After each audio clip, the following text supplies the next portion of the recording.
Retard. Ok. À quelques petits soucis d'ordre technique. Donc, hop.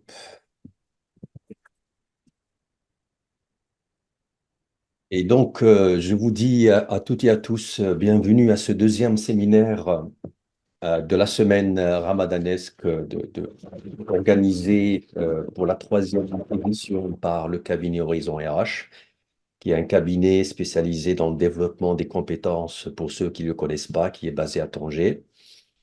L'idée de ces semaines ramadanesques, c'est de créer un espace d'enrichissement et d'inspiration mutuelle, qu'on puisse apprendre les uns des autres, qu'on puisse en profiter pour déclencher ou entreprendre un voyage de développement personnel pour des raisons strictement personnelles, justement, ou professionnelles. Euh, L'objectif, justement, c'est de faire ce partage. Et aujourd'hui, et pour cela, nous accueillons, après la journée d'hier qui a été animée par Monsieur Mondel Znibar. Aujourd'hui, nous accueillons, et je suis personnellement honoré d'accueillir Madame Amal Sebti, qui est une coach aussi, thérapeute holistique, conférencière et formatrice, qui interviendra sur le thème de l'éveil à soi, l'harmonisation du corps, de l'âme et de l'esprit. C'est un titre très appétissant. On va découvrir avec grande attention ce que chère Madame Septi va partager avec nous. Sans aucune transition, parce qu'on a déjà accusé à quelques minutes de retard. Chère Madame Septi, je vous donne la parole. Marhaban bik. Bonjour, c'est Omar, merci beaucoup. On s'excuse pour toutes les personnes qui attendent depuis un moment. Et en même temps, je trouve que c'est une bonne manière de démarrer la conférence. C'est que nous n'avons aucun contrôle sur ce qui se déroule dans notre environnement. On ne peut pas parler d'harmonisation, on ne peut pas parler voilà, de cette thématique que nous sommes en train d'aborder, d'harmonisation de toutes les dimensions de soi, sans parler d'harmonisation de nous avec notre environnement. Nous appartenons à un champ unifié, nous appartenons à un macrocosme et nous sommes des microcosmes et nous sommes constamment en interaction avec ce macrocosme, donc avec ce champ. Et c'est la manière, et nous sommes impactés par la manière dont le champ interagit avec nous et nous impactons le champ. Je trouvais que ce qui vient de se passer maintenant, c'est une belle entrée en matière. Je m'étais proposé de commencer par quelques définitions. Je suis très didactique, je suis formatrice, vous le savez, je suis très didactique Bien. voilà, dans ma manière de transmettre. Et donc, je voulais proposer quelques définitions. Je voulais qu'on parle de l'approche holistique, de cette approche d'harmonisation du tout, l'harmonisation entre le corps, l'esprit, que j'appelle plus volontiers le mental, et l'âme. Donc, c'est le fondement même de l'approche holistique. Je voulais qu'on parle également de ce qui nous constitue, c'est-à-dire les différents corps qui nous constituent. Nous ne sommes conscients que du corps matière parce que c'est le corps matière qui existe et que nous pouvons voir, toucher, donc il existe à travers notre sensorialité. C'est lui qui vit l'expérience réelle du moment, mais nous sommes une infinité d'autres corps immatériaux, de corps qui ne sont pas perceptibles sensoriellement, mais qui sont aussi, sinon plus importants et plus impactants voilà, dans notre devenir, dans notre état d'être. Donc, ces corps, c'est le corps mental, le corps émotionnel, le corps physique, spirituel, mais également le corps social, ce qu'on appelait maintenant l'environnement. Je ne pouvais pas non plus ne pas parler du soi, de la différence entre le soi. Merci de revenir légèrement en arrière. Merci le D'accord. slide. Je suis en train de patauger un peu dans des actes Oui, techniques, oui. moi aussi, donc je ne veux pas Alors, pour rajouter expliquer, à la thèse, donc je vais trouver le moyen. alors justement, pour expliquer aux personnes qui nous regardent déjà, nous avons on vient de rencontrer un problème de communication. C'est quoi un problème de communication? C'est deux univers qui sont en commun et qui sont différents et qui viennent se mettre en commun et échanger pour pouvoir se mettre d'accord sur quelque chose. Et donc, mon ordinateur a un langage particulier, l'ordinateur des organisateurs et des techniciens a un autre langage et nous sommes en train d'expérimenter comment adapter nos langages respectifs. Donc, on peut revenir au slide d'avant, à la slide d'avant, c'est en mage Oui, que je j'ai fait de mon mieux. J'ai fait de mon mieux parce que j'ai des problèmes techniques moi aussi. Donc, je vous laisse continuer en attendant d'en trouver. En tout cas, voilà, je voulais, puisqu'on parle de cette harmonisation du tout, le tout, c'est le tout qui est le soi et le tout qui est la conscience, qui sont deux tout complètement différents. Le soi est le tout existant et le tout qui est dans l'ici et maintenant, c'est le soi. Mais le tout qui est transcendant, qui est au-delà de l'ici et maintenant, c'est la conscience. Donc, je me proposais de faire un parallèle entre le soi et la conscience, et également peut-être clôturer d'abord sur cette harmonisation, mais clôturer surtout sur les étapes de l'éveil spirituel, qui est mon cœur de profession, qui est comment arriver à cet état d'éveil dans lequel d'ailleurs l'humanité est en train d'aller aujourd'hui. Il y a un éveil collectif et comment aller vers l'éveil individuel. Très bien. Alors, on va commencer par qu'est-ce que l'approche holistique? Pourquoi parler de cette harmonisation de toutes les parts de nous? La notion de holisme, c'est une notion qui est une notion philosophique en fait, et qui part du principe et qui dit que nous sommes un tout, mais aucune des parties de ce tout n'est plus importante que le tout lui-même. Toutes les parties de ce tout sont importantes ensemble, mais nous sommes plus que la somme de ces parties. Ça veut dire quoi? Ça veut dire que lorsque vous avez une assiette avec des fruits dedans, chacun des fruits est unique. Et chacun des fruits, en tant que lui-même, vous avez une assiette de fruits, donc vous avez une pomme, une banane, j'en sais rien, une poire, un kiwi. Chacun de ces fruits a un rôle particulier avec une histoire, un historique, une valeur, etc. Mais ce plat-là est plus important que si vous mettez simplement une pomme plus une banane plus. Eh bien, nous, c'est la même chose. Nous sommes beaucoup plus. Non, non, il y a un souci sur la temporalité, c'est en mage des slides.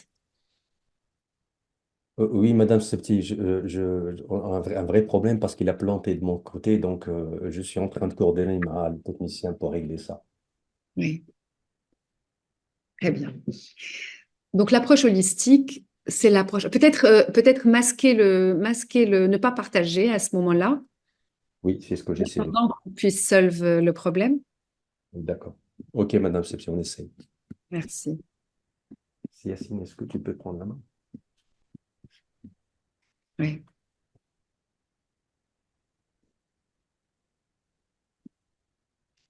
Je ne peux pas dévoiler, c'est un peu comme si Je vous comprends, je suis désolé. on rompt la machine. Non, non, ne le soyez pas, c'est moi qui le suis. Mm, mm, En fait, il plante et il ne me donne pas le curseur pour que je puisse cliquer là où il faut. mm, Donc, je fonctionne à l'aveugle là. mm. Yacine, est-ce que tu peux nous aider pour sortir au moins maintenant? Ok, je pense que c'est bon pour moi là.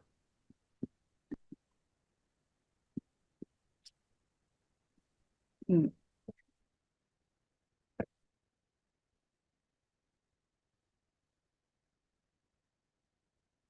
Je vous entends pas. Je vous entends pas.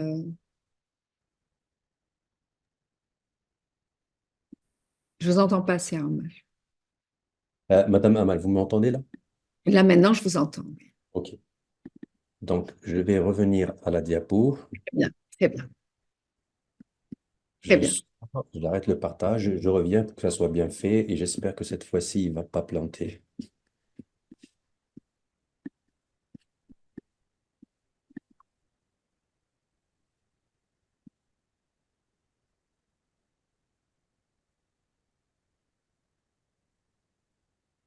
Voilà. Je pense que j'ai la main maintenant. Parfait, parfait. Donc, on Enfin, était sur la slide suivante. Très bien.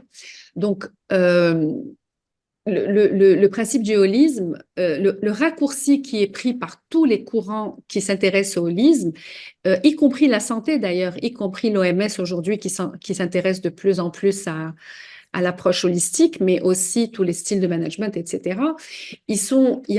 Consensuellement, ils se sont mis d'accord pour que l'approche holistique, en fait, c'est mind, body and soul, c'est-à-dire c'est l'esprit, le mental, le corps, body, et soul, c'est l'âme.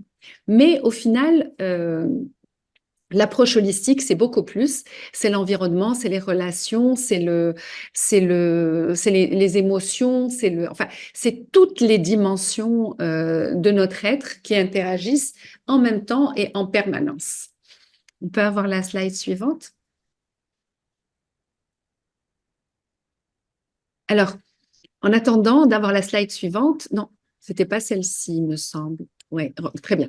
On va rester là 2 secondes. Le mind, parlons des rôles de chacune de ces 3 parties, qui chacune toute seule est importante et fondamentale et indispensable, mais aucune seule n'est plus importante que l'autre ni que le tout. Le mind, le rôle du mind, c'est le protecteur, on en parlera, c'est la partie qui nous protège. Je me suis amusée à faire des petits symboles, mais vous avez compris que tout ce qui est le mental, c'est l'ensemble des processus que j'ai mis en place pour me protéger. C'est l'ensemble des processus que j'ai mis en place pour survivre, pour pouvoir, voilà, interagir, par exemple, me défendre, interpréter mon environnement, me souvenir également, apprendre, développer des skills, etc. Le corps, commençons à l'envers, allons sur l'âme. L'âme, elle, c'est la partie de moi qui fait partie du tout, en fait, qui est connectée à ce champ unifié, à ce macrocosme, qui est complètement connecté de mon petit sigle du Wi-Fi et dont le rôle est simplement d'aller rejoindre ce tout auquel elle appartient. L'âme, c'est ce qui nous emmène à l'amour, à l'unicité, à la rencontre. Notre âme, c'est cette énergie du tout, c'est cette énergie divine en fait. Nous sommes une part de l'âme divine sur cette terre. Et entre les deux, ce qui connecte les deux et donc matérialise, rend concret, amène dans la matière, si vous voulez, le pinceau qui dessine la réalité de l'esprit et de l'âme dans la réalité, c'est le corps. Vous pouvez passer au slide suivant. Merci. si l'application veut bien. Oui, c'est marrant.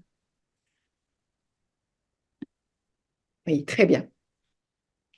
Et donc, ce tout auquel nous appartenons se décline de l'intérieur de moi vers l'extérieur de moi. Mais il se décline aussi de l'ici vers l'ailleurs. Et j'ai mis les flèches dans les 4 sens exprès pour que vous compreniez que le mouvement se fait en permanence de mon intériorité vers l'extérieur, mais aussi de l'extérieur de mon environnement vers moi. Et il se fait également de l'ici et maintenant, de la partie matérielle de moi vers l'ailleurs, donc l'univers, le tout, mais aussi que je résonne, il y a une résonance qui se fait de l'univers vers moi. Ce qui se passe à l'intérieur de moi et qui se passe ici, ça c'est mon corps matière. Ça, c'est le corps matière, c'est tout ce qui est bio, c'est le vivant. Ce qui se fait à l'intérieur de moi, mais qui est dans l'ailleurs, qui est à l'extérieur de moi, ça, c'est mon âme, également ce qu'on a appelé ma psyché, parce que on reviendra sur l'âme. L'âme a été décrite au travers des âges par le souffle, par la psyché, mais surtout, c'est la conscience, en fait. C'est ce qui est à l'intérieur de moi, mais qui me transcende et qui touche au tout, c'est la conscience de moi dans le tout. Par contre, à l'extérieur de moi, eh bien, il y a, dans l'ici et maintenant, il y a l'autre, celui avec lequel je suis en lien ici et qui est mon propre miroir. Et puis, à l'extérieur de moi, vers l'ailleurs, il y a le tout autre, ce qui est supposé être le spirituel ici, je l'ai nommé comme l'esprit, mais l'esprit d'un point de vue biblique, et qui est complètement, qui est le champ de conscience universelle, le champ de conscience collective. Vous pouvez passer, s'il vous plaît, la slide. Très bien. Alors, on va commencer. Commençons par le corps, le corps mental. Commençons par le mental. Commençons par ce bouclier, ce protecteur. Commençons par ce bodyguard, ce défenseur. Commençons par cette entité qui est constituée elle-même qui a deux dimensions et donc qui va mettre en place un ensemble de processus dans ces deux dimensions qui me permettent de savoir qui je suis, donc me protéger par rapport à qui je suis, mais aussi me protéger par rapport à comment je suis avec l'autre. Donc, il va me renseigner en permanence sur mon niveau de sécurité, mais aussi sur ce qui se passe dans mon environnement. Eh bien, ce mental, bien sûr, on connaît le cerveau, et on associe très souvent le mental au cerveau, mais le mental, donc c'est ce qu'on appelle d'un point de vue psychologique l'esprit, mais pas d'un point de vue spirituel, mais d'un point de vue psychologique l'esprit. Donc le mental, c'est quelque chose qui utilise ces deux processus. Les processus qui ont à voir avec le cerveau et qui se passent dans le cerveau. Et le cerveau, c'est quand même mon premier protecteur. Le cerveau est extrêmement intelligent, mais en même temps, il a un seul objectif. Un seul. Depuis la seconde où vous venez sur Terre, l'objectif unique de votre cerveau, c'est de protéger votre matière biologique. Et donc, il met en place différents processus, la pensée, le raisonnement, il met en place la mémoire, on n'oublie rien, l'oubli n'existe pas, il met en place l'apprentissage. À chaque fois que nous sommes exposés à une situation,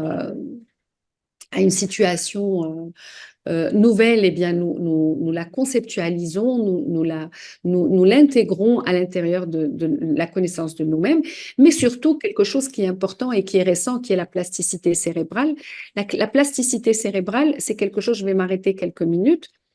Quand moi j'ai fait médecine il y a plus de 20 ans, on pensait que le cerveau était un ensemble de neurones qui étaient à durée de vie limitée. Nous pensions également, donc ça c'était la première chose, des neurones qui ont une durée de vie limitée, c'est-à-dire le neurone va vivre, ce qui va vivre, et lorsqu'il est détruit, ben, il est détruit. C'est pour ça d'ailleurs nous trouvions une explication pour le justifier, un alibi, c'est que le cerveau est complètement protégé, des méninges, une boîte crânienne, il est inaccessible, etc. Parce que nous pensions que le cerveau était statique. Ça, c'était la première croyance. La deuxième croyance, c'est que c'est le cerveau qui fabriquait la conscience, qui fabriquait l'intelligence, la conscience, la pensée. Les choses ont évolué avec la neuroscience et nous avons découvert que ces deux croyances-là étaient erronées, que le cerveau donc n'était pas statique, mais il est plastique, c'est-à-dire que le neurone peut se régénérer, il peut changer de fonction, il peut se reconnecter, il peut renaître, mais en même temps que c'est la pensée qui modifie le cerveau, et donc que c'est ça la plasticité, c'est que certaines de nos pensées, certaines de nos émotions, c'est pas notre cerveau qui fabrique la pensée, c'est la pensée qui transforme et qui modifie notre cerveau. Et ça, c'est le concept de la neuroplasticité. Ça a été une bombe dans l'univers de la science parce que justement, le cerveau, ce tableau de bord, cette cabine de pilotage, tout ce que nous vivons, tout ce que nous sommes est associé à notre cerveau et miroité par notre cerveau. C'est-à-dire que lorsque vous réfléchissez, quelque chose s'active dans votre cerveau. Lorsque vous ressentez, lorsque vous regardez, lorsque vous touchez, lorsque vous êtes touché, lorsque vous comprenez, lorsque vous vous tournez, lorsque vous vous baissez, lorsque vous découvrez quelque chose, lorsque vous ressentez du dégoût, lorsque vous ressentez de l'attrait, lorsque vous ressentez... Tout est miroité quelque part dans notre cerveau et c'est intéressant de savoir que ce processus cognitif, le cerveau est capable de le fabriquer, c'est-à-dire que quand je vous dis que c'est la pensée qui modifie le cerveau, il a été démontré aujourd'hui grâce à la neuroscience que si j'ai une pensée, par exemple, si je me visualise en train de faire quelque chose, eh bien je visualise une situation, je suis capable d'activer dans mon cerveau les zones qui sont normalement mobilisées lorsque je le fais dans la réalité. Et donc, en faisant ça régulièrement, je peux modifier mon cerveau. On en parlera tout à l'heure.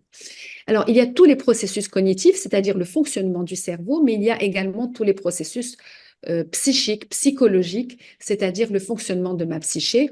Et ça, c'est tous les biais, les distorsions. J'utilise l'apprentissage au niveau cognitif pour me faire des biais, par exemple, et des distorsions. J'utilise les croyances pour me faire, par exemple, des mécanismes de défense, des mécanismes d'adaptation. J'utilise l'apprentissage pour créer des schémas psychologiques. J'utilise les processus psychologiques pour apprendre comment résoudre les conflits, pour apprendre le jugement, mais surtout pour apprendre quelque chose de fondamental qui est l'ego. L'ego, c'est un cheminement. J'ai prévu, je pense, une slide si on a le temps pour vous parler de l'ego. L'ego, c'est un processus psychologique de séparation. C'est un processus psychologique d'identification, d'individualisation. L'ego n'est pas quelque chose avec quoi nous venons au monde. C'est quelque chose que nous développons pour nous permettre de nous construire en tant que nous-mêmes. C'est un outil du mental. C'est un outil de protection du mental. C'est quelque chose qui nous sépare de l'autre pour nous structurer en tant que soi. Et donc, qui passe en fait toute notre vie à nous protéger de l'autre, parce que l'autre, bah, c'est le non-soi, c'est ce que nous ne sommes pas, c'est ce qui est différent de soi. Vous pouvez passer à la slide suivante, s'il vous plaît. C'est fait. Oui. Cet ego, il utilise énormément d'outils psychologiques, si vous voulez. Il rationalise ce que nous voyons, il peut dénier ce que nous voyons, il sublime parfois ce que nous voyons, il dénie ce que nous voyons.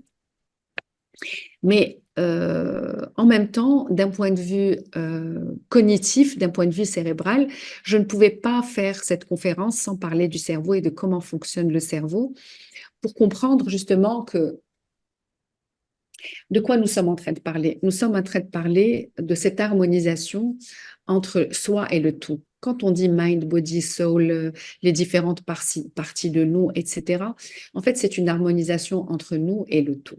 Et pour comprendre ça, restons encore quelques minutes sur de la neuroscience pure. Je vous ai fait ce petit croquis pour que vous compreniez comment fonctionne le cerveau humain et comment il est structuré.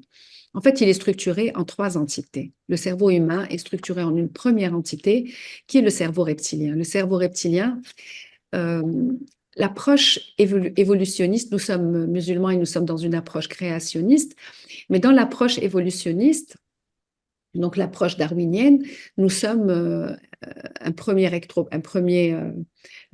organisme unicellulaire qui a évolué. Et donc, à la base, nous avons existé dans l'eau et nous étions des reptiles. Et donc, ce reptile-là n'était pas connecté à ce qui se passait en dehors de l'eau et il voulait simplement survivre. Et donc, il avait ce petit cerveau primaire, archaïque, qui est le cerveau reptilien et dont nous avons hérité, c'est le cerveau des reptiles. C'est celui qui est dans la survie. Donc, c'est celui qui met en place, qui est dans cet automatisme de toutes les pulsions automatiques, les pulsions de survie, mais aussi les pulsions de plaisir. Les pulsions de survie qui sont le fight, flight or freeze. Vous savez, le fuir, se battre ou se frigorifier. Et puis, les reptiles sont sortis de l'eau à un moment donné et sont devenus des oiseaux. Il y a eu parmi les révolutions justement de l'évolution, ils sont sortis, ils sont devenus des oiseaux et ils avaient une vue, ils ont développé la perception des couleurs par exemple, ils ont développé des visions beaucoup plus larges et donc ils ont commencé à voir ce tout-là et en voyant ce qui se passait et en voyant donc cette diversité autour d'eux, parce que le reptile, lui, vivait dans le noir, eh bien, ils ont développé la capacité d'avoir des affects, d'avoir des émotions d'une part. D'autre part, de conserver le souvenir et la mémoire de ce qui était vu. Autant le reptile a zéro mémoire, il est dans l'instant présent, dans le moment, la survie, pas dans l'instant présent d'un point de vue métaphysique, mais d'un point de vue physique, c'est-à-dire il connaît ni le passé ni le futur. Il connaît la réaction immédiate. Autant le limbique, lui, est capable de garder en mémoire certaines choses, et donc c'est lui qui est responsable. Nous avons hérité donc de ce cerveau des oiseaux, Et donc, le cerveau limbique, lui, c'est lui qui se souvient de tout ce que nous vivons, qui garde comme des archives émotionnelles de tout ce que nous avons vécu. C'est lui également qui trie nos apprentissages, nos premiers apprentissages. Et c'est également celui qui nous donne ce besoin de nous mettre en lien, de nous connecter à l'autre, d'aller au contact de l'autre. Et donc, c'est beaucoup plus tard, la transition s'est faite, les mammifères, etc. Et c'est beaucoup plus tard que l'être humain est arrivé. C'est beaucoup plus tard que l'être humain est arrivé. Et l'être humain enfin l'être humain, le sapiens, le premier sapiens, il s'est démarqué par quelque chose qui n'existait pas jusque-là, qui est le néocortex.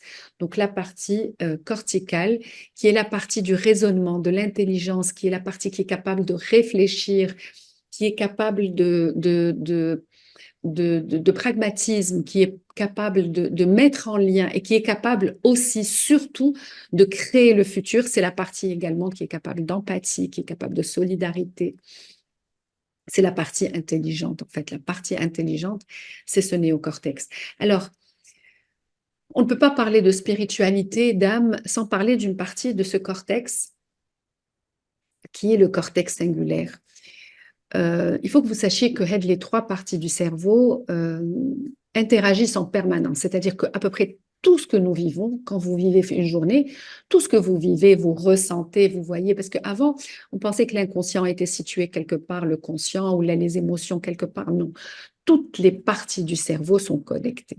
Toutes les parties interagissent en même temps. Quand vous vivez une expérience, il y a la survie, il y a l'affect et il y a le raisonnement.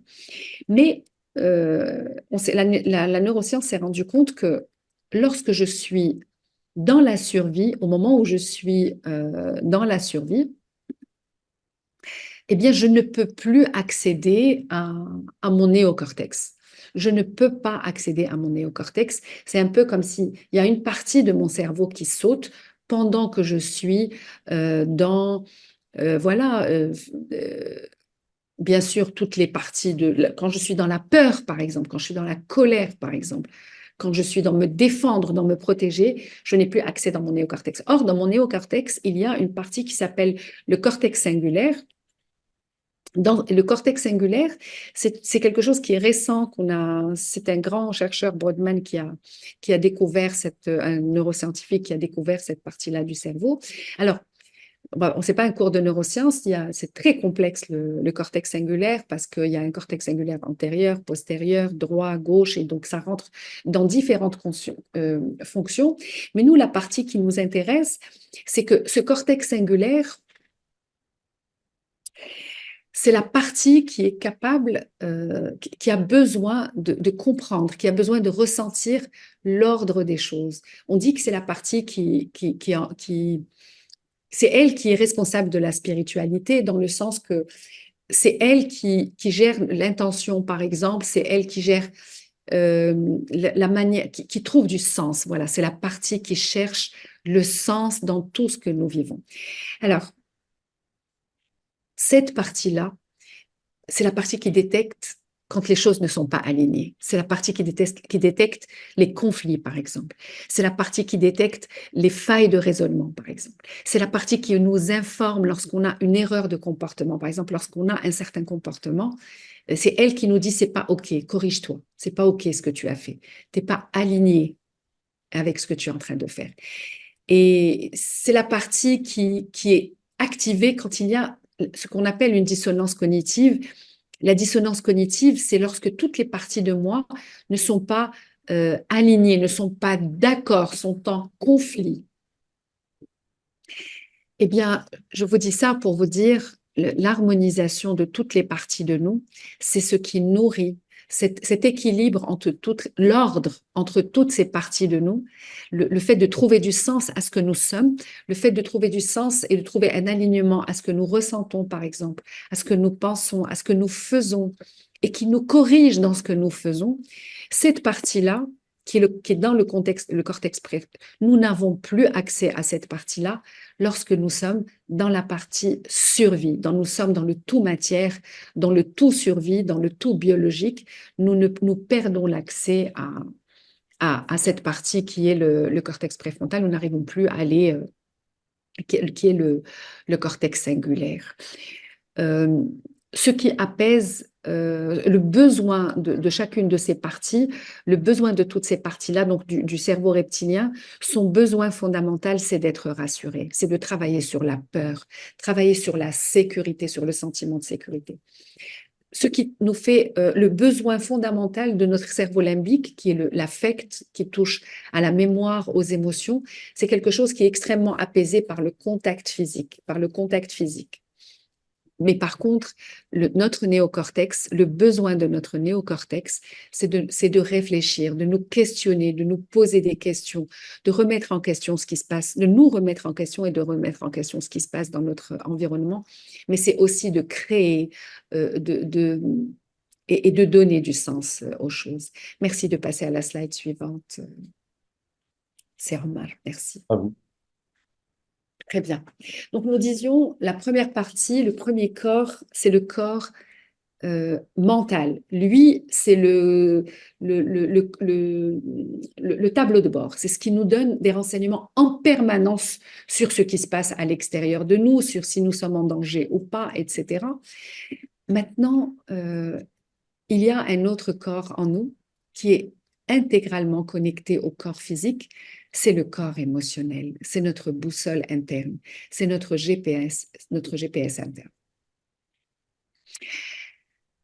Alors, les émotions, on parlait tout à l'heure de la théorie évolutionniste. Nos émotions, c'est quelque chose qui déjà, dès le XVIIe siècle, le premier qui a parlé des émotions, c'était Darwin. Justement, c'est le père de l'évolution.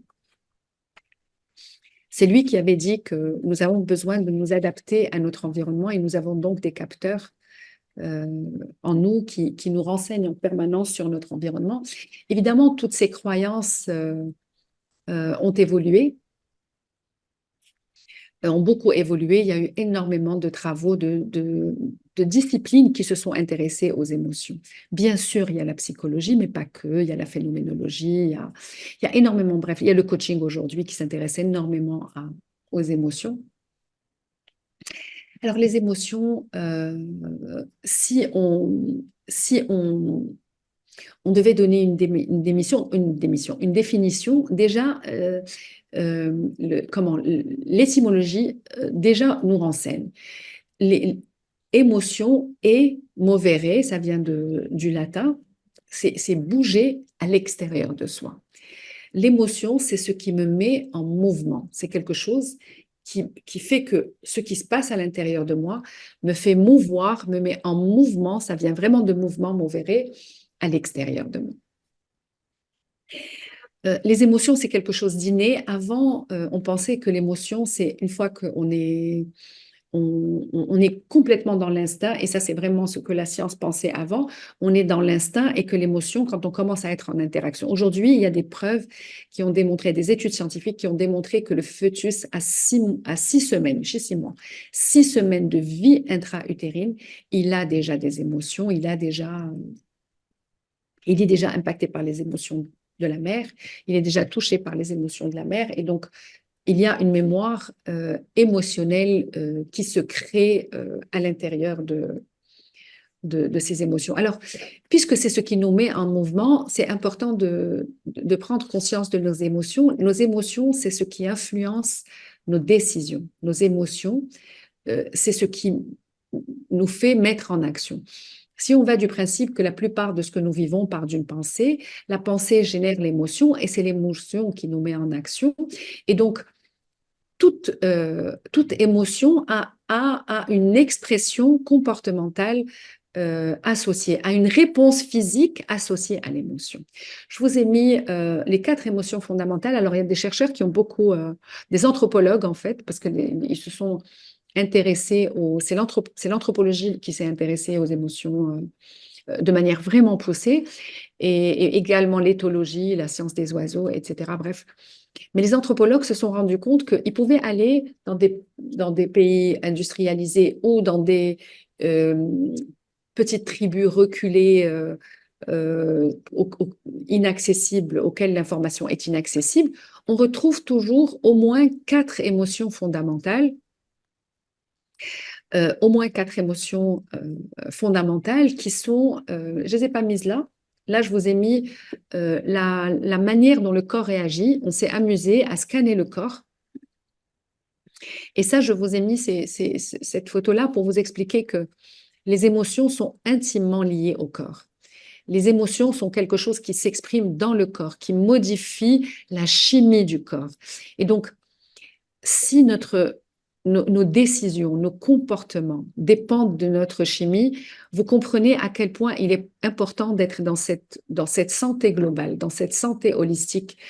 Euh, Si la joie, par exemple, a un effet ou la colère a cet effet-là, on est d'accord que la réaction n'est pas la même selon que une personne, donc hormonalement ou biologiquement parlant, est différente d'une autre personne.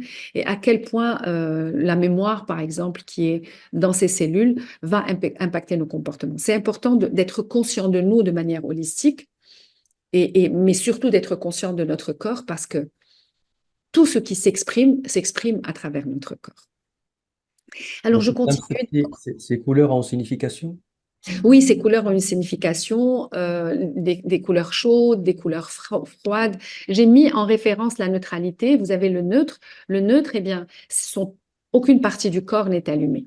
Mais par contre, lorsque je suis dans la joie, c'est à peu près toutes les parties du corps qui sont énergisées, avec un excès d'énergie au niveau du cœur et au niveau de la tête. Lorsque je suis dans la tristesse, eh bien, j'ai les extrémités de mon corps qui sont complètement froides et complètement dépourvues d'énergie, ce qui est logique parce que la tristesse, c'est l'émotion qui me met en retrait, c'est l'émotion qui me fait reculer, c'est une émotion de protection. Par exemple, quand je suis dans un deuil, quand je ressens le deuil, quand je ressens la perte, eh bien, la tristesse est ce qui me permet de ne pas agir à ce moment-là sous l'effet de la colère, par exemple.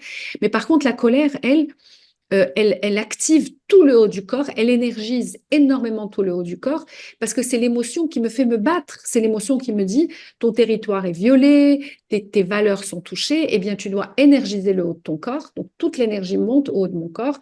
Regardez comment les mains, et c'est pour ça que quand on est en colère, on serre les poings, quand on est en colère, on veut frapper. Et puis, bien sûr, le cœur est énergisé et la parole est énergisée. C'est pour ça que quand on est en colère, eh bien, on dit des choses qu'on regrette après parce que justement, ce cortex singulaire qui nous dit tais-toi, c'est pas OK ce que tu es en train de faire, il a sauté, on n'y a plus accès. Et donc, je vous disais, il y a 4 émotions primaires. Et donc, ça, c'est les émotions simples, c'est les émotions de base. Vous ne pouvez pas ne pas ressentir ces 4 émotions qui sont euh, la colère, la peur, la tristesse et la joie. Et moi, je travaille souvent en intelligence émotionnelle et je travaille souvent avec mes patients en thérapie pour leur faire prendre conscience de leurs émotions. Si on ne reconnaît pas ces émotions, ces sentiments, ben, au moins affiner jusqu'à reconnaître au moins ces 4 émotions-là. La peur, la colère, la tristesse et la joie. En fait, la joie est une émotion, c'est pas une non-besoin, mais c'est l'émotion qui nous informe, qui nous donne une information que nos besoins sont satisfaits. Par contre, la tristesse, la peur et la colère sont une émotion qui nous informe que nous avons des besoins. Par exemple, la colère, on a un besoin de justice, on a un besoin d'agir, de faire quelque chose, on a un besoin de réparation en nous, etc. La peur, évidemment, c'est l'émotion qui nous informe qu'on a un besoin de sécurité en nous. Et la tristesse, c'est l'émotion qui nous informe qu'on a un besoin de lien, on a un besoin de connexion, on a un besoin d'être rassuré, d'être pris dans les bras, d'être sécurisé.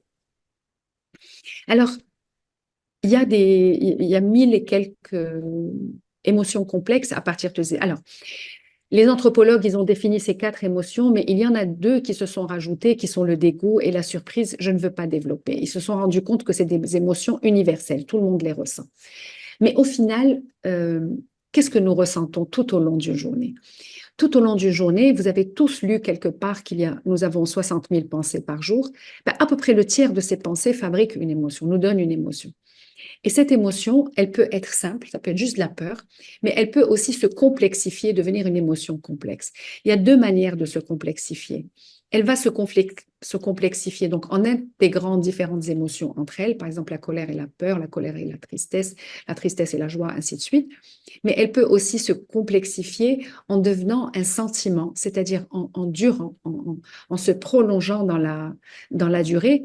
Elle peut se complexifier aussi en s'intensifiant, par exemple, une extrême tristesse qui va aller vers la dépression, une extrême colère qui va aller vers la rage, une extrême joie qui va aller vers l'hystérie ou une extrême peur qui va aller vers la panique. Et les sentiments aussi, les sentiments, c'est ce qui fait durer mon émotion et qui va la faire partir vers l'autre et puis va la faire devenir une humeur. Alors, dernier petit point que je voulais rajouter, c'est que nous avons deux familles d'émotions à peu près. Il y a des émotions instinctives, c'est les émotions primaires, et il y a des émotions cognitives, quelque chose que nous avons conscientisé. Et très souvent, nous confondons les émotions cognitives avec les émotions instinctives. Lorsque je réfléchis et que je pense à une situation et j'interprète une situation, ben je vais développer l'émotion adaptée. C'est-à-dire que je suis face à une personne qui me parle d'une certaine manière et je vais interpréter que cette personne est hostile. Je vais générer une émotion cognitive comme de la colère, par exemple, ou de la peur, ou voilà, du rejet. Et il y a des émotions instinctives qui sont les émotions du cœur. On parle beaucoup du deuxième cerveau qui est l'estomac. On avait le premier cerveau, on a le deuxième cerveau qui est l'estomac, enfin l'estomac, le tube digestif, les intestins. Mais on ne parle pas assez du troisième cerveau qui est le cœur.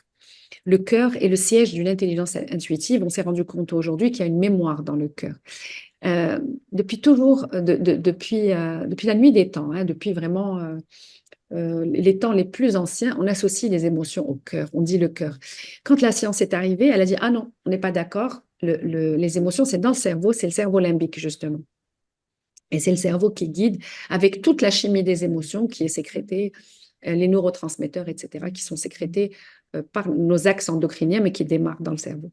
Et aujourd'hui, on est en train de réaliser qu'il y a une intelligence du cœur. Il y a des cœurs qui ont été greffés, par exemple, et on a retrouvé des émotions dans la personne qui a reçu le greffon. Enfin, ça, c'est tout un domaine de recherche qui est en train de s'ouvrir au monde. Et qu'il y a une espèce si on écoutait notre cœur, c'est-à-dire si on arrivait à apaiser tout ce qui est le mental et à vraiment nous connecter à cette intelligence du cœur, eh bien, nous aurions des émotions intuitives qui ne seraient pas du tout celles que nous avons, qui sont les émotions cognitives. Allons-y, c'est je suis en train de traîner en longueur. Quelqu'un gère le temps? Vous gérez le temps? Je gère le temps et on n'en a pas beaucoup Oui, euh, allons. devant nous. Donc, Le on se corps. donne une dizaine de Ah, minutes pour finaliser. oh, waouh, un peu plus, les gars. 15 minutes, je fais en 15 minutes. OK. Euh, le corps physique. Le corps physique, j'ai prévu trois points importants. Le corps physique, c'est le sensorimoteur. Le mental, c'est le protecteur. C'est celui qui me protège. Les émotions, c'est ma boussole. Le corps physique, c'est ce qui me met en mouvement, mais en même temps, ce qui me donne la sensorialité. Donc, je sens. Alors, on ne va pas pouvoir développer, mais tout ce qui est la sensorialité, pour nous, c'est les cinq sens qu'on nous a appris à l'école. Je vois, j'entends, je goûte, je sens, etc.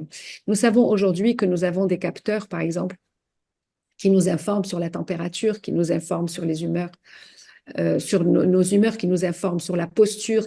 Nous avons une horloge biologique, elle est très perturbée d'ailleurs pendant le Ramadan à cause du changement de plus 1 heure, moins 1 heure. C'est quelque chose qui perturbe énormément notre horloge biologique, les heures de sommeil, etc.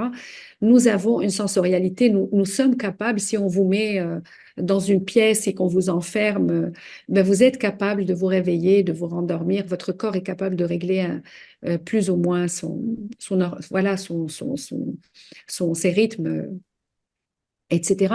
Mais surtout, le corps possède au niveau des yeux quelque chose qui s'appelle les neurones miroirs qui se prolongent jusqu'au cerveau, qui sont des espèces de capteurs qui nous informent sur les émotions de l'autre, sur ce qui se passe dans l'inconscient de l'autre.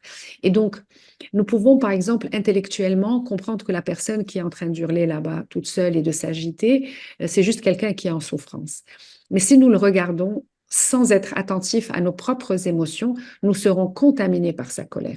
Je vous disais tout à l'heure que le néocortex saute lorsque le cerveau reptilien est activé? Eh bien, il y a des études qui ont démontré que lorsque deux personnes sont face à face, qu'il y en a une dont le cerveau reptilien, l'amygdale est activé, eh bien l'autre, juste en la regardant dans les yeux, fait sauter elle-même son néocortex. Et c'est ce qui explique les mouvements de foule, l'hystérie collective, c'est ce qui explique que, voilà, quand il y a des gens qui pleurent, ils pleurent tous ensemble. Quand ils sont heureux tous ensemble. Ils se contaminent.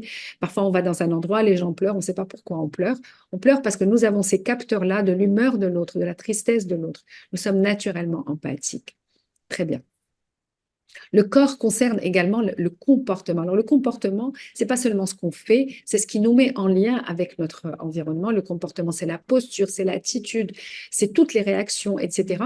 Et le comportement euh, est complètement déterminé, si vous voulez, par mes conditionnements.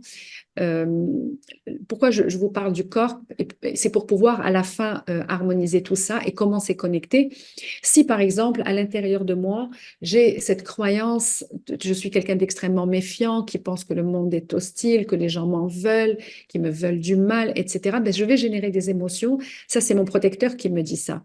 Et donc, ma boussole, elle me dit, attention, voilà, tu ressens de la peur, tu es en danger, tu as un besoin de sécurité. Eh bien, mon corps va adopter une posture de fuite, par exemple, si j'ai été conditionné pour fuir en cas de danger, ou une posture agressive, une attitude agressive si j'ai été conditionnée pour me défendre lorsque je me sens en danger. Et c'est important d'être attentif à cette connexion entre ce qui se passe dans mon mental, dans mes émotions et aussi dans mon corps. Un dernier point qui concerne le corps et qui est extrêmement important pour moi, je vous disais tout à l'heure, le corps, c'est vraiment c'est le canal à travers lequel je vis toutes mes dimensions. Ma dimension spirituelle, elle est infinie, ma dimension mentale, ma dimension émotionnelle, etc. Mais je vis tout ça à travers le corps. Et aujourd'hui, il y a une évolution du champ de la médecine qui est la médecine du corps. Jusque-là, la médecine, elle s'est intéressée à l'aigu, elle s'est intéressée à, aux symptômes. La personne attend d'être malade. Est-ce que je peux vous aider pour autre chose? Ah, ça c'est Siri. Non, merci Siri. Ça va très bien. Avec plaisir. J'ai touché quelque chose. Très bien. Vous m'entendez? Très bien. J'essaye de délivrer ce que je peux le plus vite possible. Donc, la médecine du corps, avant, on attendait que la personne tombe malade pour la soigner. Aujourd'hui, on a compris que il y a une immunité naturelle. On est capable d'être. Il y a plein de germes en nous et autour de nous et on est capable de nous défendre. Il y a une capacité de cicatrisation, par exemple. De la même manière, on est capable d'activer des gènes dans notre corps, de modifier nos gènes, de changer nos gènes, de manière à activer des gènes de guérison en lieu et place de gènes de maladie. Et c'est pour ça que c'est important de réaliser que la manière dont nous réfléchissons impacte notre corps. Ce que nous ressentons impacte notre corps. Et cette prise de conscience, selon moi, méritait d'être proposée. Allons à la slide suivante, s'il vous plaît. Oui. Alors, évidemment, le spirituel, le corps spirituel, c'est l'essence, c'est l'intouchable, c'est l'immatériel, c'est tout ce qui n'est pas contenu, tout ce qui n'est pas qu'on ne peut pas enfermer. Je vous disais tout à l'heure, nous appartenons à un champ unifié, nous appartenons à un tout. Ça, c'est le propre de la physique quantique. La physique quantique est venue apporter des précisions qui nous éclairent sur l'âme. L'âme, dans toutes les religions, dans les traditions ancestrales, l'âme est quelque chose qui nous appartenons à un tout absolu. Dans nos religions, l'islam, Diana, alhamdoulilah, et les religions monothéistes, il est clairement libellé que nous sommes une part de l'âme universelle sur Terre, qui est le divin. Nous sommes une part du divin sur Terre. C'est Dieu qui a une partie de son âme qui est en nous. Mais la physique quantique aujourd'hui, elle a démontré quelque chose qui est extrêmement intéressant, qui est de quoi est fait notre corps. Notre corps est fait de molécules, évidemment, c'est un empilement, un entassement de la matière, donc c'est un entassement de molécules.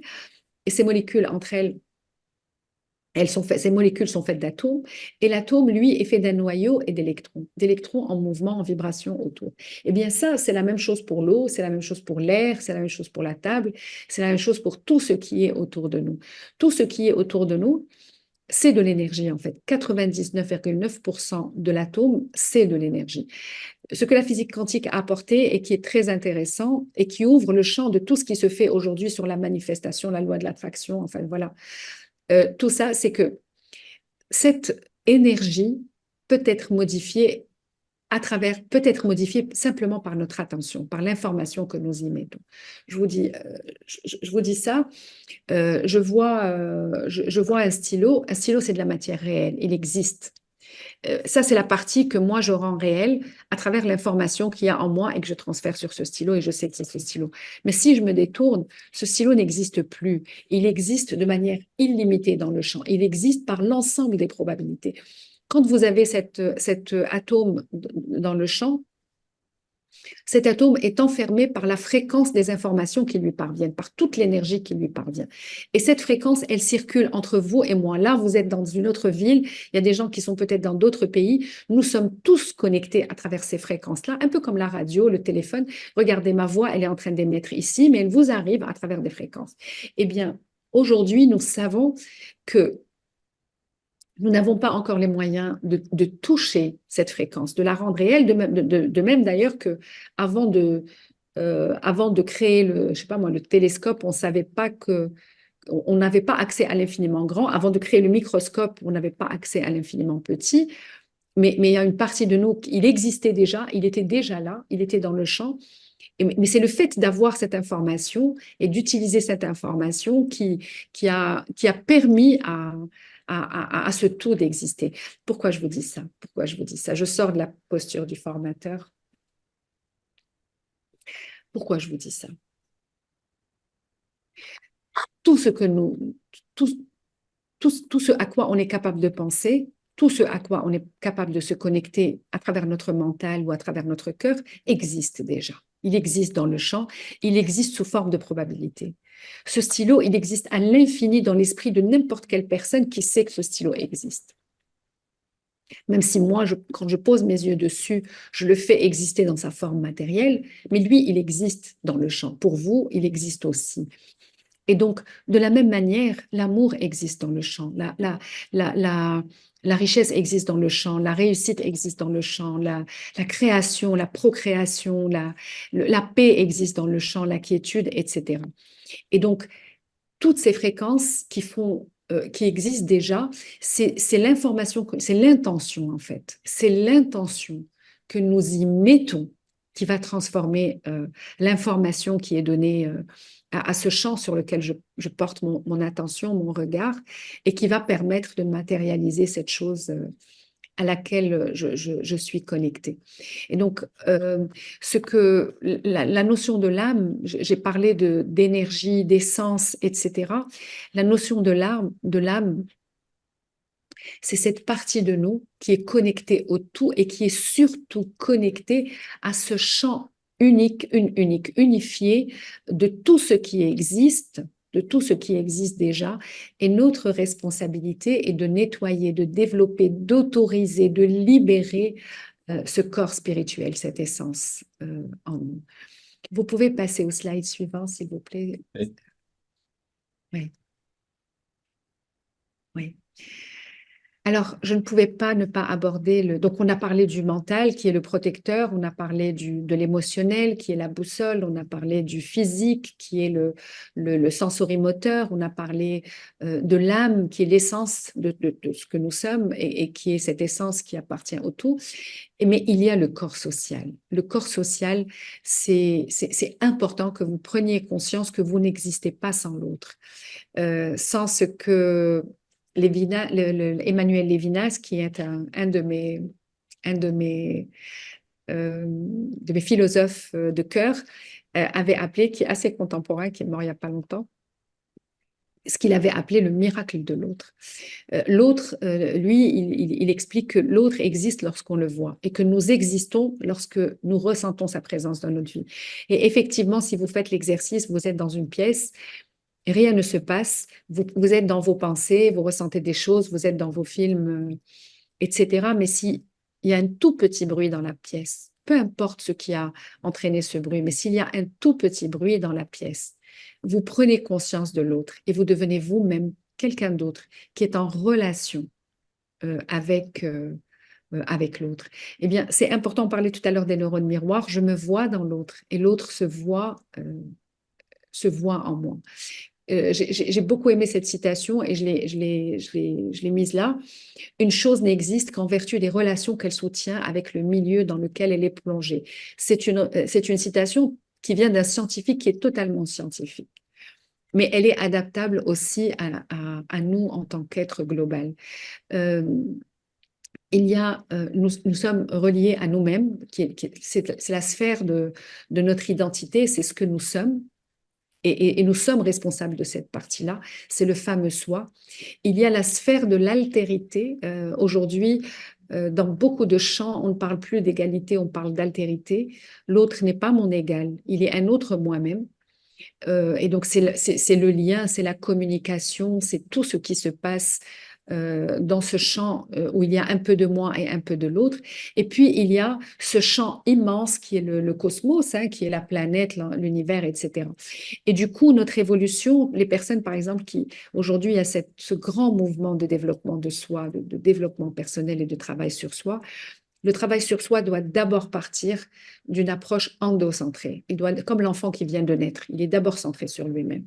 Donc, elle part d'une approche endocentrée. Ensuite, il y a une approche altérocentrée, moi avec l'autre, moi en relation à l'autre. Et puis ensuite, cosmocentrée, moi pour le monde, moi pour l'univers, moi voilà, pour le tout. L'autre slide, s'il vous plaît. Alors, on va faire l'impasse, on n'a plus le temps, on va faire l'impasse, s'il vous plaît, sur le soi et la conscience et l'identité. Faisons l'impasse sur ce slide et celui d'après. C'est en marge. On arrête là. Là, c'est bien, l'harmonisation. Très bien. Alors, parlons de l'harmonisation. On est là. Au final, tout ce que je vous ai donné, c'est de la théorie. Mais au final, comment harmoniser les 5 corps qui sont mon corps mental, mon corps physique, mon corps émotionnel, mon corps spirituel et mon corps social. J'ai besoin de 3 piliers fondamentaux pour harmoniser les corps. J'ai besoin de prendre conscience de 3, voilà, de 3, j'ai 3 choses que j'ai besoin de développer. J'ai besoin d'abord d'être dans la vérité. Je ne peux pas harmoniser mes corps si je ne suis pas dans la vérité. La vérité, c'est quoi? Ben, c'est la connaissance de moi-même. C'est travailler sur être dans la vérité avec moi-même. Identifier mes blessures, identifier mes mécanismes, mes schémas. Être dans la conscience, être conscient de moi et du monde. Être conscient de ce que je suis en train de faire, ce qui est en train de se passer. La vérité, en tant que... J'ai mis la vérité, mais j'aurais pu mettre la réalité, en fait, ce qui est réel. Et puis, la méditation. Pourquoi je dis la méditation? J'aurais pu mettre mindfulness. J'ai mis la méditation dans le sens de sortir de toutes ces injonctions de mon mental et de ma connexion et de revenir en soi. L'écriture aussi. L'écriture est une manière d'être dans la vérité, de rendre les choses concrètes. Si je ressens de la colère, elle est juste une émotion jusqu'au moment où j'écris, je suis en colère, etc. Le deuxième principe fondateur de cette harmonisation, c'est l'autorité. L'autorité, c'est ne pas espérer que les choses se mettent en ordre d'elles-mêmes. Elles se mettent en ordre par mon autorité. Moi, je dis toujours aux gens qui me disent, je veux que telle personne, elle change, je veux que telle personne, je dis, tu n'as pas autorité à le faire. Lui seul a autorité à le faire. L'autorité, elle s'exprime à travers la responsabilité, elle s'exprime à travers la discipline, elle s'exprime à travers également la conscience, conscientiser et affronter, confronter ses peurs, confronter sa vérité, etc. Et puis, la troisième... le troisième pilier, le troisième champ dans l'harmonisation, c'est l'unicité.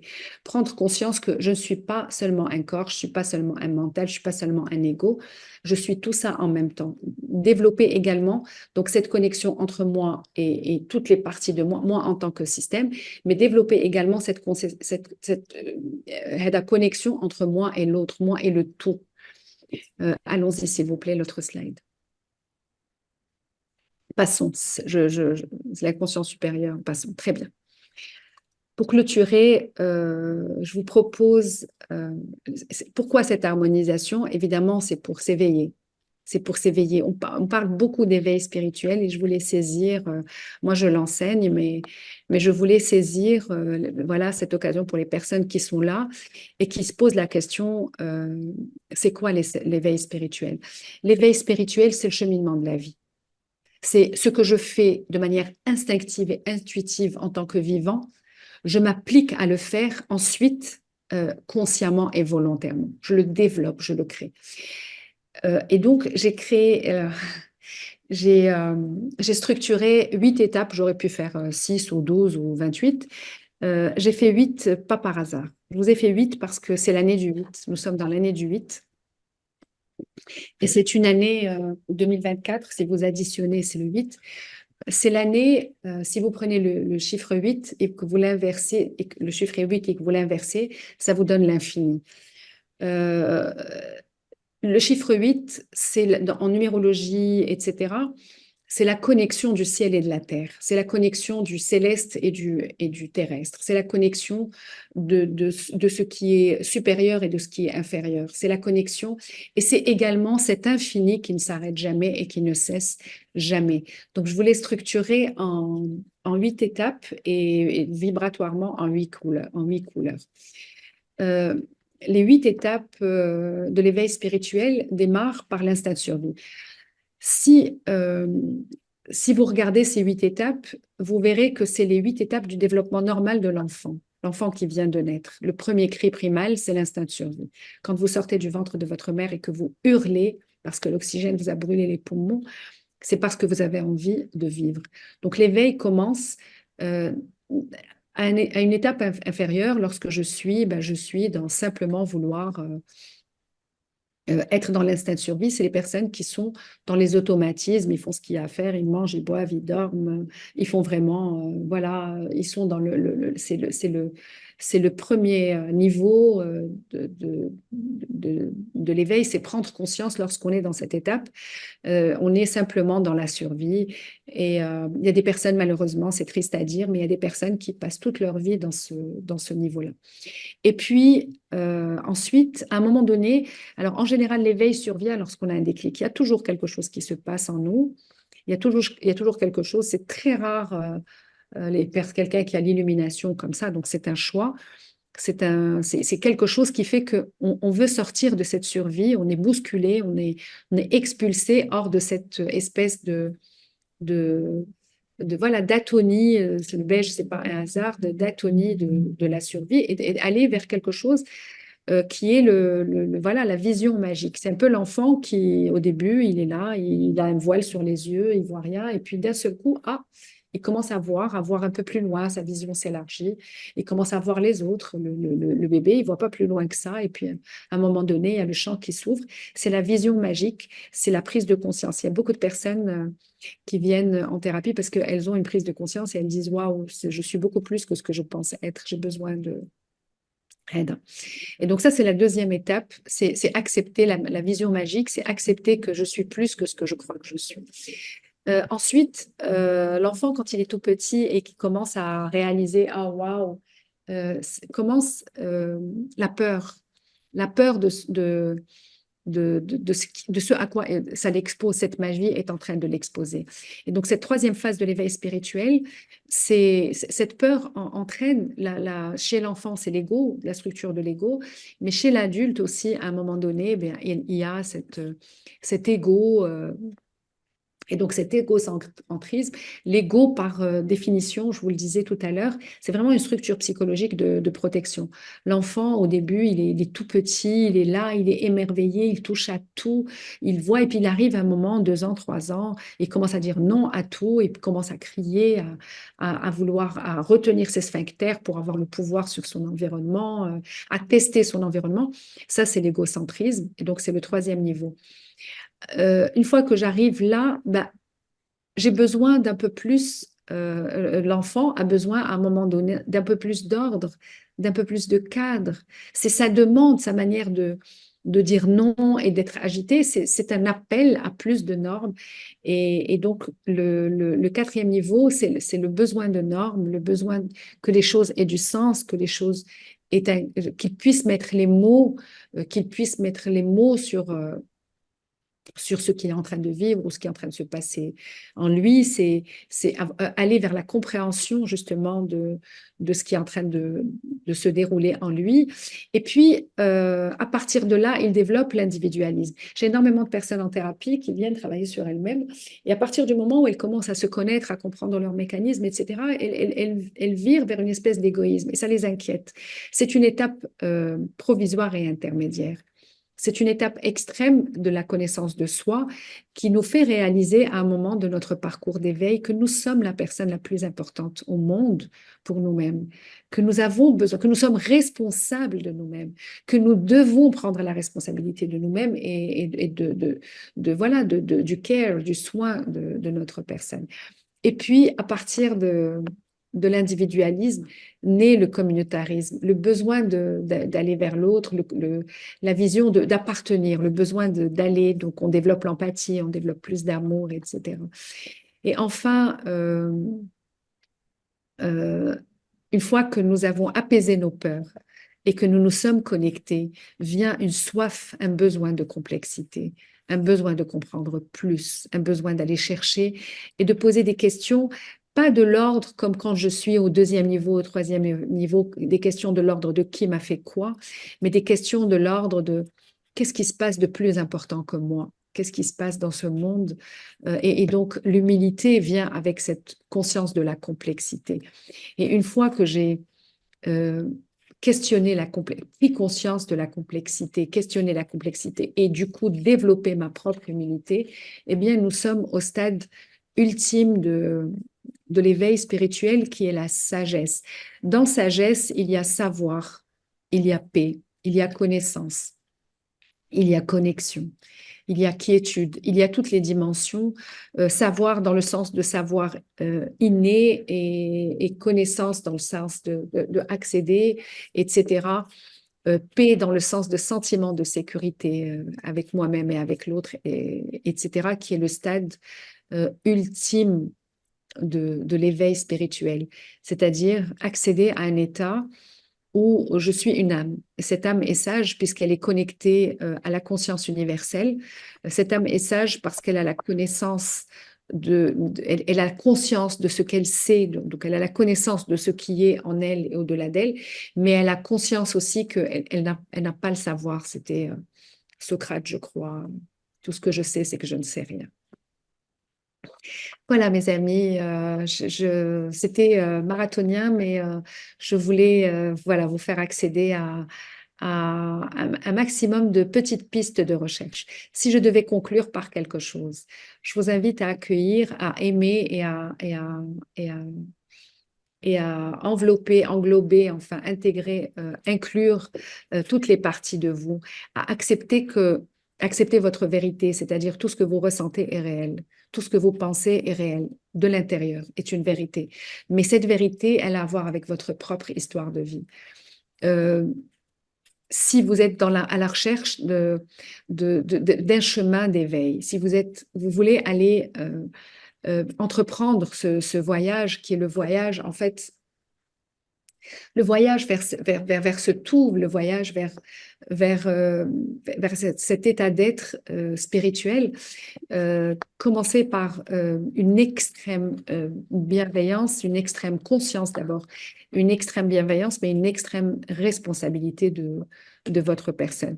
N'allez vers l'autre que lorsque vous avez pacifié vos 5 corps, lorsque vous avez pris conscience de vos 5 corps. Ça, d'une part. D'autre part, lorsque l'un de vos corps s'exprime, posez-vous la question, qu'est-ce qui s'est déséquilibré? Par exemple, lorsqu'on est malade, lorsqu'on tombe malade, il y a un déséquilibre dans cette harmonie des 5 corps. Lorsqu'on est en colère, il y a un déséquilibre dans cette harmonie des 5 corps. Lorsqu'on a peur, il y a lorsqu'on a des dysfonctionnements relationnels, par exemple lorsqu'on est agressif ou lorsqu'on est timide, il y a une rupture dans cette harmonie des 5 corps. Donc, raisonner vérité, raisonner responsabilité, mais raisonner également autorité dans le sens de prenez la responsabilité du changement. Prenez la responsabilité du changement au niveau de chacun de ces corps-là. Prenez la responsabilité du changement dans votre manière de réfléchir, vos paradigmes, vos mindsets, prenez la responsabilité du changement dans vos émotions et prenez la responsabilité du changement dans vos relations. Je vous remercie pour votre présence et Merci pour votre... beaucoup. Et merci à vous, c'est un hommage. Merci à vous, chère Madame Stemti. Très, très, très intéressant ce que vous avez partagé avec nous. C'est un autre prisme pour se reconnaître ou se connaître autrement à travers les cinq corps que vous avez très bien présenté et la question de l'harmonie, comment est-ce qu'on pourrait, ou quelles sont les trois conditions pour aller vers l'harmonisation. Je pense qu'il serait sage de notre côté aussi de laisser un petit moment à la salle pour qu'elle puisse s'exprimer sous forme de questions très éventuellement. Je sais que nous avons exposé le chronomètre aussi. Et on prend un petit Et, quart d'heure. on a commencé un peu en retard, mais il y a du monde encore dans la salle, donc le public est intéressé. À vous la parole pour prendre quelques questions. On va essayer d'être le plus équilibré possible dans cet aspect-là. Donc, qui voudrait poser la question soit en prenant la parole, soit en écrivant dans le fil du chat. Et j'espère que je C'est vais quand marrant, même mais j'ai aider. plein de questions qui sont en train d'arriver directement sur mon téléphone. C'est marrant. Et on privilégie les personnes qui sont sur le chat. Je répondrai. D'accord, très bien. Donc, on est en attente d'une question. Madame Aïcha, si tu peux m'aider à lire sur le chat s'il y a une question, parce que j'ai toujours le même souci technique de tout à l'heure. J'étais en mode dépannage, hein. Allez-y, vous pouvez peut-être faire partir le... Ah oui, vous n'arrivez pas à faire partir le Oui, PowerPoint. justement, là, c'est fait, c'est fait. Là, je pense que ça va aller. Je vais sortir. Très bien, parfait. Donc, on a quelques...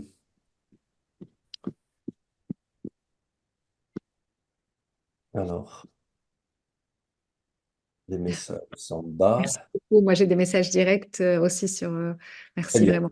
Merci à Dans le tous. chat, on a déjà une question assez intéressante. Comment savoir à quel stade de l'éveil sommes-nous? Alors, vous avez un outil, je vous l'ai dit tout à l'heure, je ne vais pas dire l'ego, mais c'est la peur. C'est vos niveaux de peur qui déterminent à quel stade vous êtes. Lorsque vous vous êtes réconcilié avec la peur, lorsque ce n'est plus elle qui vous guide, mais que vous êtes l'observateur de vos peurs, vous êtes, voilà, c'est ce qui vous dit à quel point vous êtes en train de monter sur l'échelle de l'éveil spirituel. Alors, euh, il y a deux manières d'évoluer. Il y a le côté collectif, c'est-à-dire la communauté évolue. Par exemple, après le confinement, il y a des pays qui sont redescendus dans l'échelle de conscience. Et nous, un pays comme le Maroc, par exemple, nous sommes montés dans l'échelle de conscience. Et vous pouvez le voir d'ailleurs. Vous pouvez le voir. Les gens qui sont beaucoup plus dans le développement personnel, qui font plus de sport, qui mangent sainement. Donc, euh, c'est le principe de ce que je vous disais tout à l'heure, c'est les 5 niveaux qui vous disent où vous en êtes. Le niveau émotionnel, c'est la boussole. C'est la boussole et donc c'est la peur qui nous dit voilà où tu en es. Alors évidemment, il y a des peurs rationnelles, il y a des peurs qui sont rationnelles, mais c'est la durée de la peur et l'usage que je fais de la peur, le comportement que je vais développer suite à la peur qui me dit, voilà, si je suis en éveil ou pas. En fait, l'éveil spirituel consisterait, voilà, de passer de la survie à la sagesse. Ça veut dire quoi? Ça veut dire passer de la peur de mourir à l'acceptation d'être en vie, en totale sécurité. Et donc, l'ego, vous savez très bien comment reconnaître l'ego. L'ego, il s'exprime par la susceptibilité, par le besoin de pouvoir, par le jugement, la peur de l'autre, parce que c'est la peur qui est à la base qui est à au premier niveau.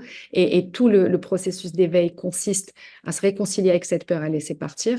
Donc vous êtes en bas de l'échelle quand vous êtes dans l'ego, c'est-à-dire quand vous êtes dans le jugement, dans la critique, dans l'autocritique, dans la susceptibilité, quand vous êtes dans l'évitement, quand on est beaucoup dans l'évitement. Ensuite, on est au milieu de l'échelle de croissance quand on est dans une conscience de soi élevée et une sécurité. Il y a un moment, on passe par un moment où on s'isole, on veut s'isoler de l'autre, mais c'est important de comprendre que c'est juste un moment et que si on reste isolé de l'autre trop longtemps, c'est qu'on est encore dans la peur, on est encore en bas de l'échelle. Donc, le tiers médian de l'évolution, c'est quand je suis en paix dans ma relation à l'autre, c'est-à-dire que l'autre ne déclenche pas ma peur, je ne réagis pas au comportement de l'autre et je suis extrêmement empathique vis-à-vis de l'autre. Et puis le dernier tiers, quand je suis complètement dans l'éveil, c'est quand je suis complètement libre. C'est-à-dire je suis libre de moi-même, je suis libre de mes schémas, je suis libre de mes peurs, je suis libre, mais je suis libre aussi de l'autre. Donc je suis autonome affectivement. Quand je vais vers l'autre, c'est pour être en lien avec l'autre et pas parce que j'ai besoin de l'autre ou que je dépends de l'autre ou que je veux donner à l'autre. Et donc, la boussole, encore une fois, c'est vos émotions. Et vos émotions, les gens que j'accompagne le savent, les émotions, c'est la première chose à développer. Et les émotions passent par le corps. Apprenons à écouter le corps. Le corps s'exprime en permanence. Euh, plus on est attentif, plus le corps nous dit, parfois vous avez l'impression d'être complètement apaisé dans une situation. Mais si vous écoutez votre corps, il est tendu. Et parfois, vous êtes automatiquement en train de vous mettre en colère, alors qu'en fait, si vous écoutez vraiment votre corps, vous vous sentez en sécurité. Donc, voilà. Et écoutez ce binôme corps-émotion. Prochaine question. C'est facile à entendre et écouter intellectuellement, mais j'imagine que c'est très difficile en pratique. Comment reconnaître un peu nos émotions?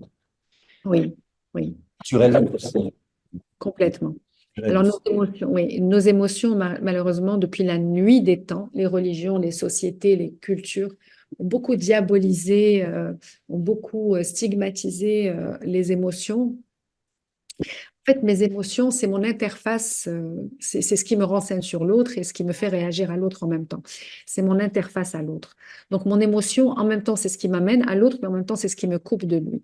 Et donc, quand on est enfant, c'est un outil euh, qu'on a dès la naissance, c'est-à-dire on vient au monde, on est capable de réagir, donc, puisque c'est connecté au corps, je vous le disais, mais mentalement, je ne peux pas conceptualiser, donc je ne suis pas capable de donner du sens à mes émotions. Il n'y a que des émotions intuitives.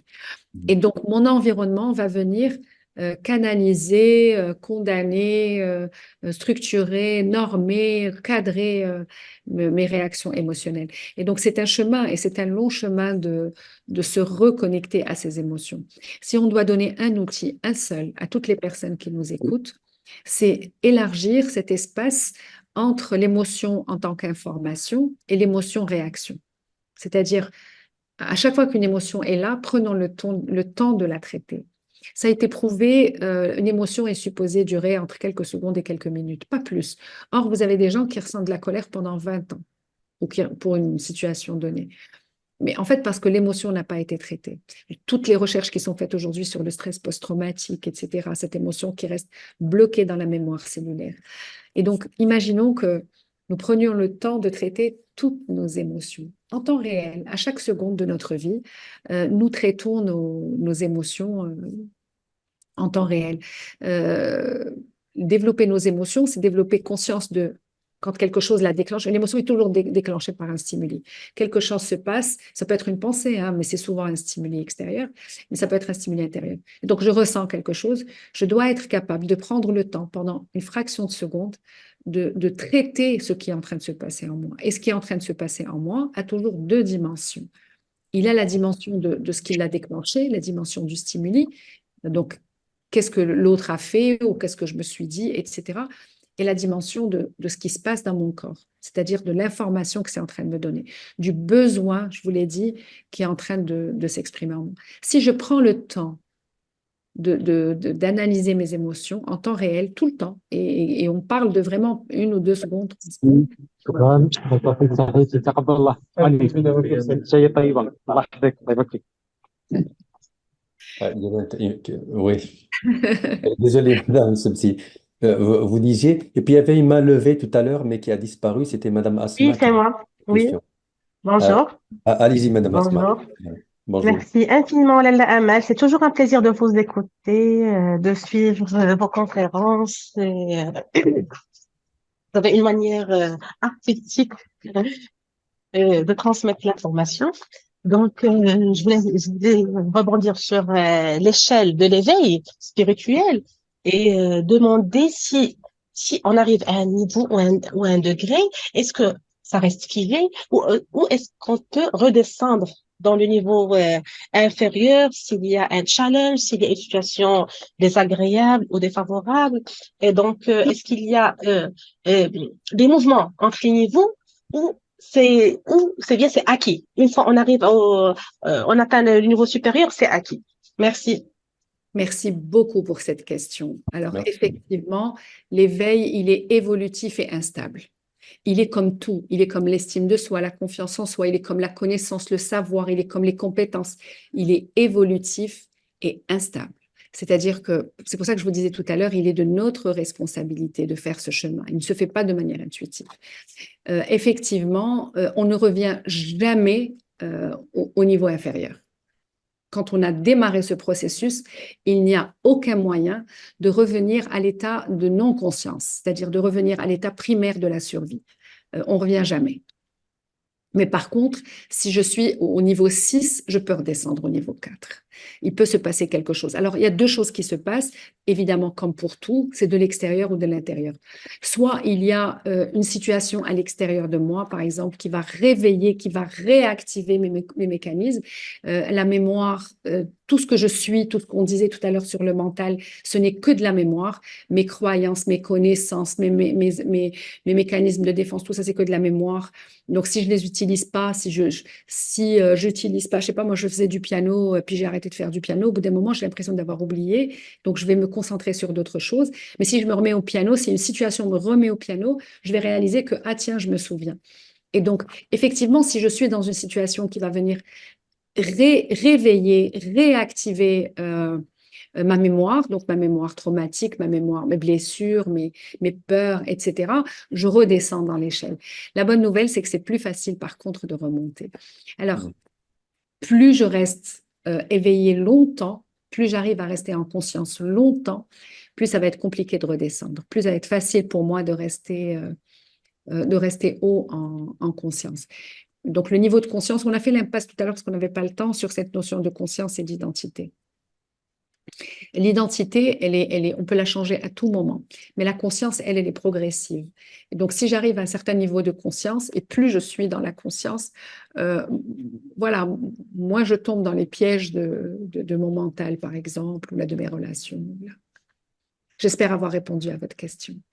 Merci, Madame Septi. Il y a une autre main levée d'une personne qui se fait reconnaître par le dénomination Fatih Fleur, qu'elle se présente et qu'elle pose sa question ou qu'il pose sa question à vous, si vous nous entendez.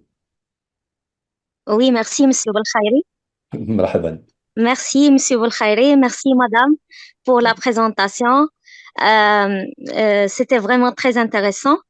Ma question, c'est pour les personnes ayant fait beaucoup de formations, beaucoup de prise de conscience, mais ils sont bloqués un petit peu dans le passage à l'action.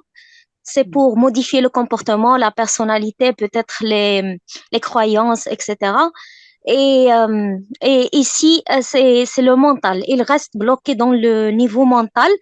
Et donc, est-ce que ça va bloquer l'éveil spirituel et comment ils peuvent résoudre ce problème-là? Oui. Alors, il n'y a pas d'éveil spirituel tant qu'on est bloqué dans le mental. Alors, effectivement, ce que vous décrivez, c'est quelque chose de très, très, très commun. C'est qu'il y a des personnes qui sont, voilà, qui sont boulimiques de connaissances, qui apprennent, qui font des formations, mais qui les font à partir du mental. C'est-à-dire, c'est de la connaissance théorique, elle n'est pas mise en pratique à travers l'émotionnel. Donc, le mental, je vous disais tout à l'heure, l'ego est un outil du mental. Et l'ego, c'est l'instrument de la peur, ce que le mental utilise pour se protéger. Donc, qu'est-ce qui définit si je fais un travail sur moi qui va fonctionner ou qui ne va pas fonctionner? Est-ce que je vais m'éveiller? Je fais un travail sur moi qui va me permettre de m'éveiller ou est-ce que je vais rester bloqué? C'est la peur, c'est ce travail sur la peur. Identifier ses croyances, identifier ses peurs, identifier, les accepter, les accueillir, les confronter. Ça, d'une part. D'autre part, je vous disais, votre boussole, ce qui va vous mettre en mouvement, c'est vos émotions. L'émotion, c'est ce qui modifie le champ quantique. C'est une vibration magnétique. On va du principe que la pensée, c'est une vibration électrique, c'est une information électrique, elle est linéaire. Mais par contre, l'émotion est une vibration magnétique dans le champ. Et je vous l'ai dit, dans le champ, tout existe déjà. Tout existe dans le champ. La seule limitation, c'est ce qu'on ne peut pas imaginer. Mais tout ce qu'on peut imaginer existe. Et donc, pour pouvoir aller accéder, c'est important d'aller à travers son émotion. Pas seulement parce que c'est magnétique dans le sens que ça va attirer, non, c'est dans le sens que ça va créer la transformation au niveau de la perception, par exemple, etc. Alors, ça d'une part. D'autre part, le mental, son rôle, je vous l'ai dit, Dans le nuage, personne ne sait ce que vous portez. Thierry, on n'a pas besoin de toi aujourd'hui. Très bien. Le mental, son rôle, c'est de vous protéger. Donc, par exemple, tout ce qu'il va faire, son talent, c'est de confirmer tout ce que vous croyez. Le mental n'aime pas le vide, n'aime pas ce sur quoi vous n'avez pas le contrôle, etc. Donc, par exemple, vous avez envie de mettre quelque chose en place, vous avez envie de générer quelque chose, vous travaillez sur vous parce que vous avez un objectif, vous avez une intention. Et donc, votre mental, qu'est-ce qu'il va faire? Il va vous grossir cette intention, par exemple. Il va vous grossir ces objectifs. Il va vous donner l'illusion de manière à vous décourager, de manière à... Donc, restez dans cette autorité, c'est-à-dire restez dans ce sur quoi vous avez la main, ce que vous pouvez faire. En même temps que vos peurs, mettez en place des petites actions, des toutes petites actions, en même temps que la peur. Le mental, il vous dit, attends de ne plus avoir peur pour agir. Et donc, il n'y a pas d'éveil à partir de la peur. Il y a un éveil avec la peur, il faut l'accepter. C'est le seul moyen de la transcender, c'est de l'accepter. C'est clair. Je vous propose, Madame Sepsi, de prendre deux dernières questions, une qui sera certainement à l'oral et une que j'ai devant moi qui est écrite.